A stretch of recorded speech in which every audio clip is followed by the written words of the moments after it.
메리 크리스마스 성탄절 아침입니다. 올 한 해는 좀 유독 빨리 지나간 것 같습니다. 코로나 사태로 인해서 뭐 이러쿵저러쿵 하다 보니까 벌써 이렇게 성탄절이 되고 또 연말이 되었습니다. 우리 주께로 교회 성도님들 대부분 특히 올 한 해가 더욱더 심란하고 힘든 한 해였을 것이라 생각이 듭니다. 성탄절을 맞이해서 세상이 기쁨을 나누기보다는 코로나가 이게 더 확산이 되는 것은 아닌지 근심이 앞서고 있습니다. 오죽했으면은 5명 이상 모이지 말라고까지 하겠습니까? 비상사태인 만큼 교회도 행사를 자제하고 이렇게 영상으로 성탄 예배를 드리고 있지만 그럼에도 불구하고 우리 마음 가운데 우리 안에 살아 역사하시는 성령님의 은혜가 충만하여 진정한 성탄의 기쁨으로 차고 넘치기를 간절히 축원드립니다. 이 성탄절은 전 세계인의 축제나 다름이 없습니다. 기독교 안티들도 성탄 분위기만큼은 싫어하지 않는 것 같습니다. 물론 많은 사람들이 예수님의 탄생을 기뻐하여 맞이하는 성탄으로 축제를 즐기지는 않습니다. 연말 연시와 또 이 절기에 맞물려서 먹고 마시고 마음껏 즐기는 그런 분위기로 이 절기를 이용하는 것이죠. 그래서 원래 성탄절의 주인공이 예수님이신데 사람들은 여기 주인공 예수님을 쏙 빼놓고 산타 할아버지나 루돌프 사슴이나 멋지게 장식된 트리나 우리도 물론 이렇게 장식을 트리를 멋지게 해놓고는 있지만 이게 주인공은 아닌 거잖아요. 우리는 예수님이 주인공이잖아요. 그러나 세상의 성탄절 크리스마스는 또 이런 게 주인공이 됩니다. 화려한 불빛이나 또 선물, 또 새하얀 눈, 화이트 크리스마스 이런 것들이 성탄절의 상징으로 여겨지고 있습니다. 많은 사람들이 이 성탄절기를 기쁘게 즐기지만 정작 그 안에 예수님이 계시지 않는다는 거예요. 올해는 코로나 여파로 인해서 성탄절이 예전 같지가 않습니다. 대목을 노리는 업체들은 울상을 짓고 있을 것이죠. 인터넷 판매 쪽으로 집중을 해야 그나마 건질거리라도 좀 있을 것입니다. 교회도 이 시국에 행사들을 뭐 제대로 하겠습니까? 아마 대부분 교회들이 어제 그냥 넘어갔을 것입니다. 지금 그래야 되는 분위기죠. 이거는 분명히 아쉽고 안타까운 일입니다. 성탄절 대목을 노리는 사람들에게도 안타까운 일이겠지만 무엇보다도 예수님의 탄생을 기뻐하고 이 절기를 기념하는 교회들에게 더욱더 안타까운 일인 것입니다. 물론 우리가 믿음으로 어느 곳에 있든지 간에 이 장소에 같이 모이지 못한다 할지라도 예수님 탄생을 진심으로 기뻐하고 예배한다면 우리 주님은 그 중심을 보시고 기뻐하실 것입니다. 우리 주님은 외형을 보시는 게 아니라 우리 중심을 보시는 것이잖아요. 그러나 우리의 내면, 이 영적 교회도 중요하지만 외형적인 교회도 중요한 것입니다. 몸과 마음을 어떻게 분리시켜서 생각할 수 있겠습니까? 마음이 가는 곳에 몸이 가기 마련이고 반대로 몸이 가는 곳에 마음이 가기 마련인 것입니다. 코로나 사태가 장기화될수록 교회에 모이기가 힘들어지고 그러면 아무래도 마음이 멀어질 확률이 크게 되는 것이죠. 다 그런 것은 아니겠지만 우리 마음이라는 게 그래요. 점점 멀어지다 보면은 우리 마음도 멀어지게 되는 거예요. 우리도 지금은 모이고 싶은 그런 사모하는 마음이 절대적이겠지만 이게 장기화가 계속해서 지속되다 보면은 그 가운데 이렇게 모이지 않는 것이 익숙해질 수도 있는 것입니다. 이게 익숙해지기 시작하면은 나중에는 다시 모이는 게 그게 오히려 더 어색하게 되는 거예요. 여러분 우리가 해마다 이 성탄절에 올해는 하지 못했지만 보통 이제 해마다 성탄절에 절기 행사들을 하지 않겠습니까? 성탄절에 행사를 하는 이유가 무엇인가요? 다른 거 없습니다. 잊지 않기 위해서 하는 거예요. 모든 행사는 성탄절뿐만 아니라 모든 행사는 행사의 목적이 그 잊지 않기 위해서 하는 것입니다. 행사를 설령 하지 않는다 할지라도 우리 주님이 뭐라고 하지는 않으세요. 그러나 우리가 모여서 24일날 밤에 모여서 장기자랑도 하고 또 선물 교환도 하고 그 멋지게 또 이렇게 장식을 하는 그런 이유가 이 날을 잊지 않기 위해서예요. 잊지 않기 위해서. 우리 예수님이 이 땅에 오신 그날을 수천 년이 지나도 잊지 않고 지금도 감사하고 기뻐하며 지킬 수가 있는 것입니다. 매해 이 날을, 그 의미를 우리가 살려서 지키고 있기 때문에.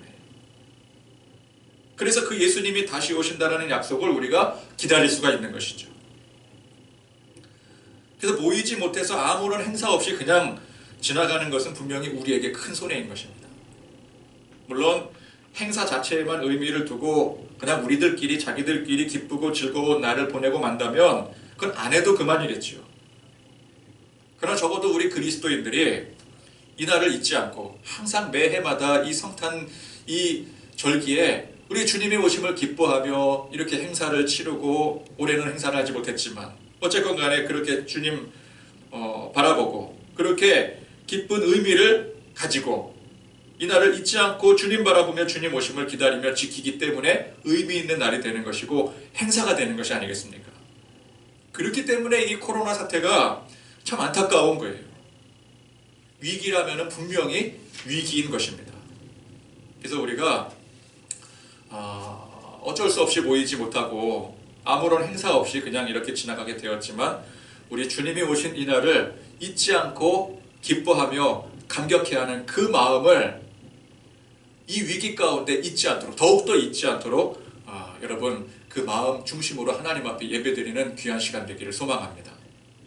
그래서 비록 코로나 사태로 인해서 비대면으로 이렇게 영상 예배를 드리지만 그 어느 때보다도 우리 마음이 지금 위기인 상황이다. 지금은 그 어느 때보다도 우리 주님 앞에 마음을 쏟을 때이다. 그래서 마음을 굳게 하고 더욱더 우리 주님 묵상하며 은혜 충만하고 기쁨 충만한 그런 성탄 절기가 되기를 간절히 축원드립니다. 사실 올 한 해가 그 어느 때보다도 특히 이 성탄절이 그 어느 때보다도 썰렁한 성탄절이요, 분위기 우울한 성탄절인 것은 맞지만 사실 원래 주님 오셨을 그때도 지금과 별반 다르지가 않았었습니다. 일단 예수님 탄생 소식 그 자체가 기뻐하며 반갑게 맞이할 만한 그런 분위기가 아니었었어요. 마리아와 요셉이 약혼을 했는데 동거하기도 전에, 결혼식을 올리기도 전에 마리아가 임신을 한 거예요. 이걸 어떻게 합니까? 율법에 의하면 혼전에 몰래 가늠한 것으로밖에 설명이 되지가 않는 거예요. 이것은 가증한 죄입니다. 무조건 그냥 묻고 따질 것도 없이 돌로 쳐서 죽일 일이에요. 그러나 성경 말씀 보니까 남편 요셉은 의로운 사람이라고 했습니다. 이게 의롭다라는 것이 성령으로 잉태되었다라는 사실을 이미 알았기 때문에 의로운 사람이다, 그런 뜻이 아닙니다. 요셉은 동거하지도 않은 자신의 약혼녀가 임신을 한 것이니 이건 당연히 간음이라고 생각을 했어요. 이건 답이 없지 않습니까? 간음이죠, 간음. 그러나 그 죄를 물어서 만천하에 공개해서 처형하지 않고 조용히 그 관계를 파기하려고 한 것이었어요. 죄는 물론 밉지만, 죄는 건 어쩔 수 없는 거지만 그래도 정혼까지 약속한 사이였는데 그렇게까지 내가 처분하지는 않겠다. 성경은 이를 의롭다라고 표현을 했습니다. 그러니까 죄 지었다고 정죄하는 것은 의로운 행위가 아니라는 것이죠. 죄는 지었지만 그래도 용서할 줄 알고 긍휼을 베푸는 것이, 그것이 하나님 앞에 의로운 행위인 것입니다. 만약에 요셉이 절대 이 죄는 용서할 수 없다, 감히 어떻게 이럴 수가 있겠느냐, 그래서 긍휼을 베풀지 않았더라면 마리아는 당장 공개 처형을 당했을 거예요. 그 당시 유대법이 그랬었어요. 그래도 이 요셉의 마음에 용서하는 마음이 있고 긍휼을 베풀고자 하는 마음이 있었으니까 조용히 파기하려고 한 것이었습니다. 자, 그런데 그런 요셉에게 주의 사자가 현몽하여 말씀하기를, 다윗의 자손 요셉아, 내 아내 마리아 데려오기를 무서워하지 말라. 그에게 잉태된 자는 성령으로 된 것이라. 자, 주의 사자의 말씀을 들어보니까 마리아가 간음죄를 범한 게 아니더라는 거예요. 마리아는 정결한 처녀가 맞는데 성령님의 강권적인 능력으로 잉태가 되었더라는 것입니다. 여러분, 세상에 말도 안 되는 거짓말 중에 하나가 나는 바람 피운 적이 없는데 애가 생겼다라는 거예요. 이게 뭐 친자 확인까지 다 돼서 이제 뭐 증거가 뭐 만천하에 공개가 되었는데도 불구하고 난 절대 아니라고 발악하는 사람 간혹가다 있죠. 그 얼마나 참 애처롭습니까? 어떻게 저렇게 발악을 할까? 그냥 인정하지. 이게 말이 안 되는 이야기죠. 옛날 아무리 지체 높은 대감님이라도 어느 날 불쑥 눈, 코, 입 똑 닮은 사람이 나타나서 아버지 이러면은 그 숨겨진 자식이라고 나타나면은 그거 어떻게 하겠어요? 내 과거에 뿌린 씨가 있어노라고 이실직고할 수밖에 없는 거예요. 이거는 뭐 빼도 박도 못할 증거가 되는 거죠. 처녀의 몸에서 잉태가 되어 아기를 낳았다라고 하는 것은 지금 현대의학으로도 이게 말도 안 되는 거짓이거니와 의학이 발달하지 않았던 그 시대에도 이거는 말도 안 되는 것은 물론이거니와 금기시 여기고 큰 죄로 규정될 만한 일이었습니다. 그래서 지금도 심지어 신학을 전공했다는 사람들조차도 성경에 다른 건 다 믿고 인정을 해도 동정녀 탄생만큼은 절대 믿지 못하고 인정할 수 없다. 그래서 동정녀 탄생을 거부하는 신학자들이 많이 있습니다. 이것만큼은 인정하지 못하겠다는 게 이게 어떻게 말이 되느냐. 그러니까 덜어 있는 정도가 아니라 아주 많아요. 그러나 성경이 우리에게 분명히 말씀하기를 그에게 잉태된 자는 성령으로 된 것이라. 마리아가 처녀의 몸으로 성령의 능력으로 예수님을 잉태했더라는 거예요. 불가능한 일이 일어난 거예요. 자, 그러면 이 성경에서 이렇게 강조하고 있는, 제가 지금 이렇게 강조드리고 있는 이 동정녀 탄생이 왜 이렇게 중요한 일인가? 이게 그냥 잘 모르면 야, 뭐 성령으로 잉태되었건 아니면 요셉에게 잉태되었건 뭐 그게 뭐 그렇게 중요한 일이냐? 그렇게 생각할 수도 있어요. 그러나 여러분 잘 들으십시오. 이게 중요한 이유가 요셉에게 잉태된 아이라고 한다면, 요셉에 의해서 잉태된 아이라고 한다면 그것은 사람의 혈통으로 난 죄인이라는 뜻입니다. 아담의 후손, 즉 죄의 후손이라는 뜻이에요. 그러나 성령으로 잉태되었다라고 하는 것은 비록 사람의 몸을 빌어서 이 땅에 인간으로 태어났지만 그 근원이 사람의 혈통이 아닌 하나님의 혈통이라. 즉 아담의 후손이 아니기 때문에 이 땅에 태어난 사람 중에 유일하게 죄인이 아니라는 뜻이에요. 이게 중요한 거예요. 자, 죄인은 원천적으로 우리의 죄를 해결할 수가 없습니다. 자기가 죄인이라고 하는 것은 자기 죄도 감당하지 못한다는 뜻 아니겠습니까? 자기 죄도 감당하지 못하니까 죄인인 거잖아요. 근데 어떻게 남의 죄까지 감당할 수 있겠어요? 십자가를 아무리 져도 그건 우리에게 아무런 의미가 없는 거예요. 예수님이 요셉의 혈통이었다라고 한다면은 예수님의 십자가가 우리에게는 아무런 의미가 없어지는 거예요. 그러나 예수님이 성령으로 잉태된 하나님의 혈통이기 때문에 그분은 완전한 의인으로서 우리를 대신해서 죄를 짊어지시고 십자가를 지시고 해결하실 수가 있는 거예요. 의인이기 때문에. 그래서 예수님의 이 동정녀 탄생을 부정하는 것은 예수님의 죄사함, 십자가를 부정하는 것과 같은 것입니다. 야, 십자가의 죄사함, 이거는 내가 믿겠는데, 이건 인정하겠는데 동정녀 탄생은 도저히 믿지 못하겠다, 인정 못하겠다. 이건 앞뒤가 맞지가 않는 거예요. 그래서 동정녀 탄생을 부정하는 사람들은 당연히 십자가의 죄사함도 부정합니다. 앞서 신학자들 중에서도 동정녀 탄생을 부정하는 신학자들이 꽤 많다고 했잖아요. 그 동정녀 탄생을 부정하는 신학자들이 십자가 죄사함도 부정을 해요. 부활도 부정을 해요. 그래서 많은 자유주의 신학자들이 이 동정녀 탄생과 십자가 죄사함을 동시에 부정하기 때문에, 그래서 뭐라 그래요?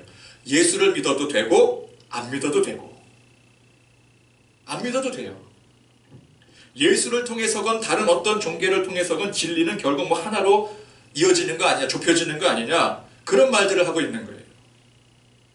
그래서 여러분, 이 예수님의 오늘 이 동정녀 탄생 이 장면은 십자가의 죄사함과 부활과 더불어서 굉장히 중요한 이 기독교의 핵심 교리인 것입니다.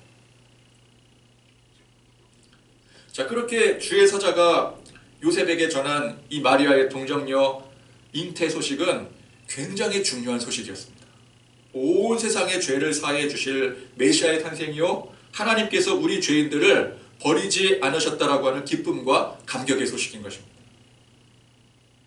또한 이 일은 하나님께서 가만히 두고 보시다가 언젠가 좀 이렇게 사람들이 좀 나아질까?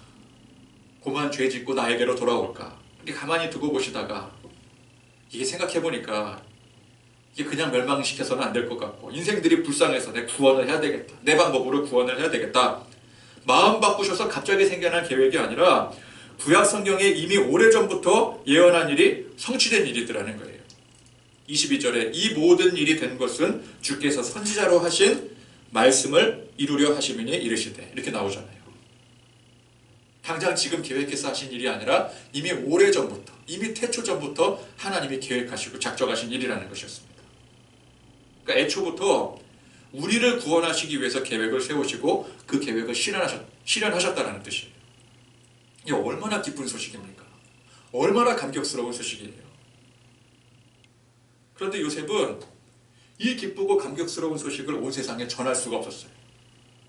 왜냐하면 세상은 이 기쁜 소식을 그대로 받아들이고 그래서 기뻐하고 감격하기보다는 마리아가 혼전 임신을 했다. 그러므로 그는 간음을 했다. 돌로 쳐 죽일 게 뻔했기 때문에 그래요. 예수님께서 이 땅에 인간의 몸을 입고 오셔서 우리의 죄를 구원하시려면 반드시 동정녀의 몸에 성령으로 잉태되어 오셔야만 했습니다. 근데 세상은 그걸 죄로 규정을 해서 돌을 던지는 거예요.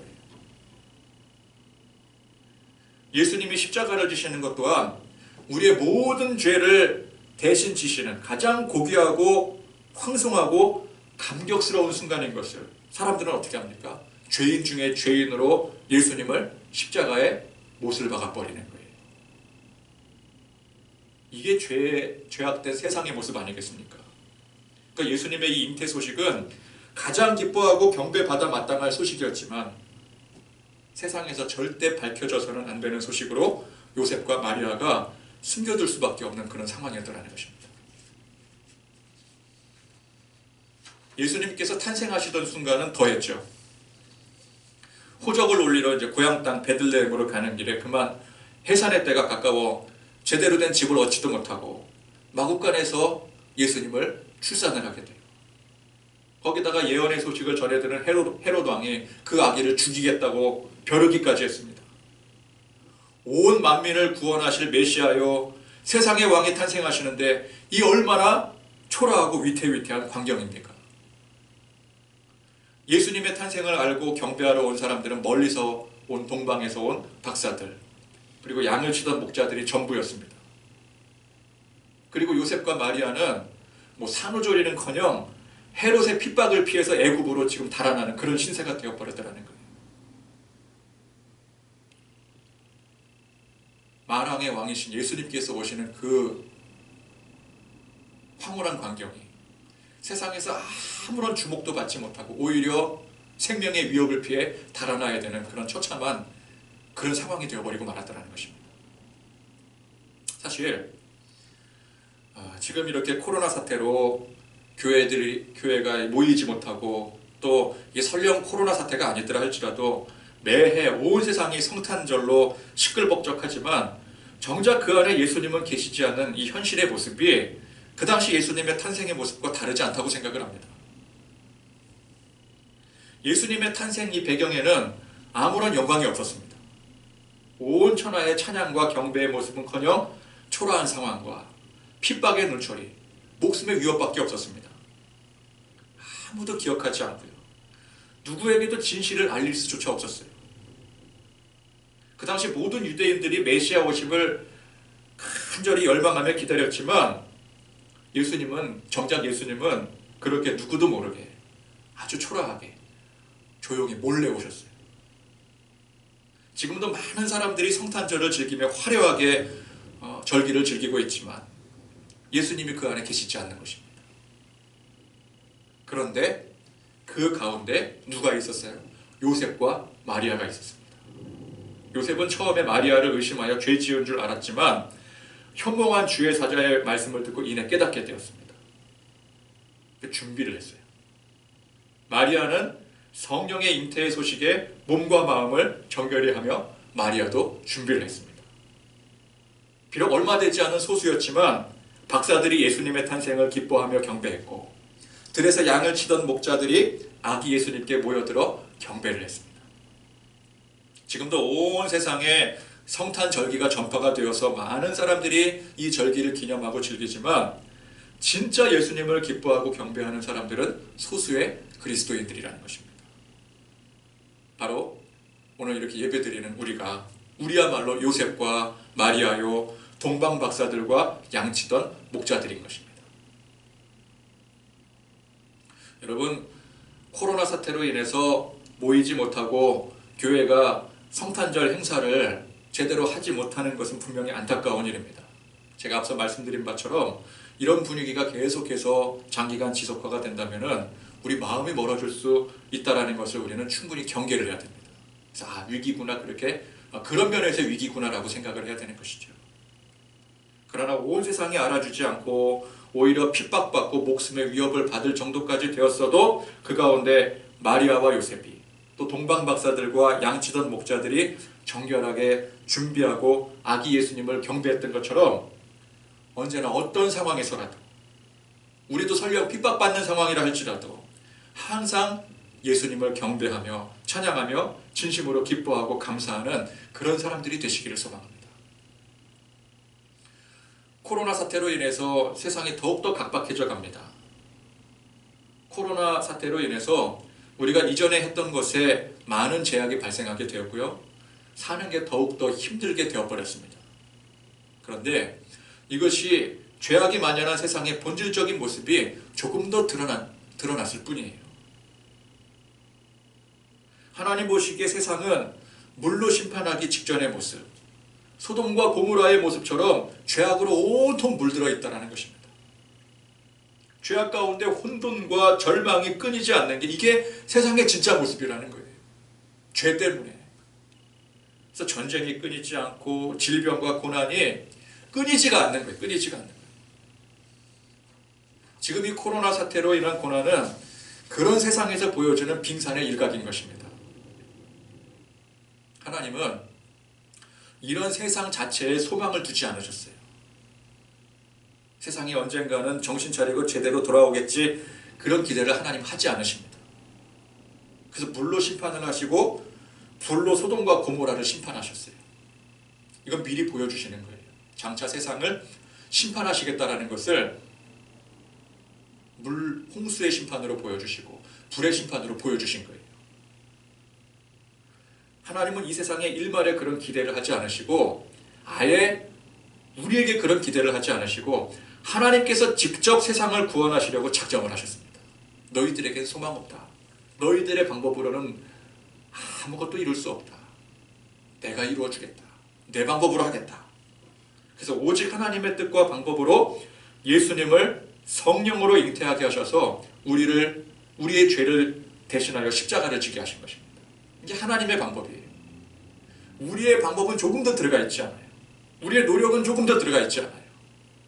오직 성령님의 능력으로, 성령으로 잉태하시고, 그런 것처럼 우리가 예수를 믿는 것도 성령의 인도하신 거예요. 그래서 이 예수님의 십자가 구원은 우리의 방법, 우리의 노력과는 전혀 무관한 것입니다. 우리가 아무리 의인이 되려고 노력하고 가진 방법을 동원해도 그건 아무런 소용이 없는 거예요. 오직 예수님의 십자가만이 우리를 죄악 가운데 구원하시고 하나님의 참 자녀가 되게 하시는 것입니다. 그래서 지금 물론 이 코로나 사태가 속히 극복이 되고 또 여러분들 각자 삶의 문제가 당장 해결되는 게 이게 지금 당장 중요한 것이 아니라 그런 문제투성이 세상을 구원하러 예수님께서 이 땅에 오셨다는 거. 오늘 이 성탄의 의미, 그리고 그 예수님께서 우리를 대신해서 십자가를 지시고 부활하셨다는 그 사실이 중요한 것입니다. 그 다시 오심을 약속하신 그 예수님을 기다리는 게 중요한 거예요. 그래서 우리의 참 소망은 지금 이 코로나가 속히 회복되는 것이 아닙니다. 다시 교회가 모이기에 힘쓰고 이전보다 더 크게 확장해 나가는 것, 물론 그것도 중요하지만 우리 외형의 교회가 다시 부흥하고 성장하는 것도 중요하지만 그게 중요하지 않다는 게 아니에요. 제가 서두에 말씀드렸잖아요. 내면의 교회도 중요하지만 외면의 교회도 중요하다. 외형적인 교회도 중요하다. 그러나 그보다 더 중요한 것은 예수님의 복음이 세상에 전파되는 일입니다. 우리 안에 먼저 고백이 되어지고 우리 안에 고백이 되어져서 예수님의 그 사랑과 은혜 가운데 우리가 살면서 이 복음이 세상에 전파되는 일이 중요한 거예요. 가짜 성탄 절기가 아니라 진짜 예수님의 탄생과 구원의 기쁜 소식을 세상에 전하는 일이 중요한 것입니다. 물론 지금 같은 사태에 이게 쉬운 일이 아닙니다. 코로나 이전에도 전도하기가 힘들었는데 지금은 전도하는 게 더욱더 힘들어졌어요. 전도를 할 수가 없게 되어버렸어요. 그러나 코로나 이전이건 이후건 간에 우리 눈에 볼 때는 그래도 이전이 더 쉬워 보였지, 쉬울 때가 있었지, 지금은 더 어렵지, 그렇게 생각할 수 있겠지만 여러분, 원래 이 복음 전파는 우리의 힘과 노력으로 하는 것이 아닙니다.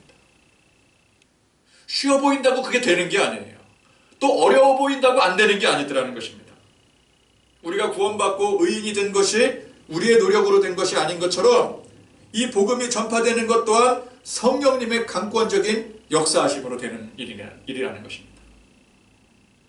그러므로 지금 이 시국에 물론 우리가 교회를 걱정을 해야 되지만 우리 삶에 많은 걱정, 근심거리를 가지고 우리 하나님 앞에 기도하지만 그러나 그런 모든 걱정, 근심 훌훌 다 털어버리시고 그럴지라도 성령님이 우리 안에 역사하실 때 성령님의 이 강권적인 역사하심으로 말미암아 내가 성령의 인도하심으로 주님을 영접하고 이렇게 모이지는 못할지언정 영상으로라도 이렇게 예배드리면서 우리 주님의 오심을 기념하고 기뻐하듯이 성령님의 역사하심으로 말미암아 이 어지럽고 혼탁한 세상 가운데 주님을 알지 못하는 한 영혼 한 영혼이 주님을 알게 되리라는 그 소망을 가지고 오늘 예배드리고 기도하시기를 바랍니다. 전능하신 하나님께서 우리를 긍휼히 여기셔서 예수님을 보내시고 구원하신 이 기쁜 소식에 항상 감사하고 영광 돌리는 여러분, 그 하나님께서 우리를 긍휼히 여기신다면 여러분, 사실 이 코로나 사태의 극복은 이건 일도 아닌 것입니다. 우리 삶의 여러 가지 많은 문제들 하나님 보시기엔 그 아무것도 아닌 일입니다. 그래서 우리가 이 코로나 사태 이거 어떻게 하느냐 여기에 집중하고 우리 삶의 여러 가지 문제들 여기에 그냥 이거 해결돼야 되는데 저거 해결돼야 되는데 거기에 집착한다고 그게 해결되는 게 아니잖아요. 그거 다 우리 주님 앞에 맡기십시오. 주님 보시기에 그건 아무것도 아닌 문제라는 거예요. 우리는 언제나 우리를 긍휼히 여기시고 사랑하시는 하나님의 그 은혜에 집중하시기를 바랍니다. 그리고 그 은혜가 우리가 그 은혜를 충만히 받고 또 우리를 통해 세상에 전파되어지는 그 하나님의 역사하심이 이루어지기를 기도하시기를 바랍니다. 비록 어렵고 힘든 상황이지만 교회를 통해서 또 우리 각자 여러분 한 사람 한 사람을 통해서 다시금 복음이 전파되고 많은 사람들이 예수님을 영접하는 그 일들을 꿈꾸며 소망하시기를 바랍니다. 무엇보다 우리 마음이 이 육체의 외적인 환경에 따라 해이해지지 않도록 항상 우리 마음을 다잡고 주님 바라보시면서 믿음으로 하루하루 살아가는 그런 저와 여러분들이 되시기를 바랍니다. 그래서 어떻게 보면은 역대 가장 썰렁한 성탄절을 보내지만 그러나 우리 마음만큼은 항상 풍성하고 더욱더 감사하며 영광 돌리시는 그런 성탄절이 되기를 간절히 축원드립니다. 기도하겠습니다. 하나님 아버지, 감사와 찬양 영광 높여드립니다. 매해마다 성탄절기에는 많은 사람들이 거리에 불빛을 밝히면서 또는 화이트 크리스마스를 소망하면서 이 절기를 즐기건만 그 안에 예수님은 없었습니다.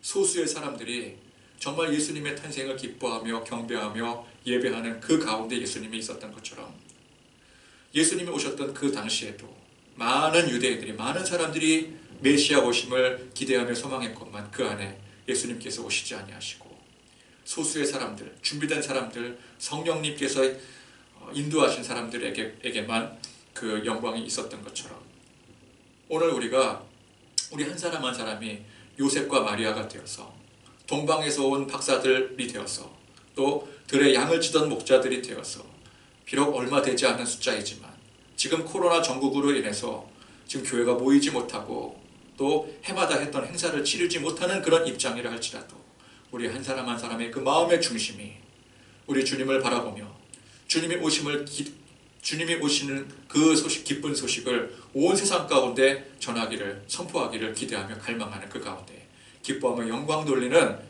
그런 귀한 절기가 될 수 있도록 주님 인도하여 주시옵소서. 오늘 이 성탄절기에 이렇게 예배드리는 우리 성도들 온 가정마다 또 모든 환경마다 하나님의 은혜와 축복이 가득 차고 넘치기를 간절히 소망합니다. 주여 역사하여 주시옵소서. 우리 주 예수 그리스도의 은혜와 하나님의 사랑과 성령의 교통하심이 온 세상을 환하게 비추시는 참된 빛으로 오신 예수님을 기뻐하며 경배하며 영광 돌리는 우리 모든 성도들 머리 위에 지금부터 영원토록 함께 하시기를 간절히 축원하옵나이다. 아멘.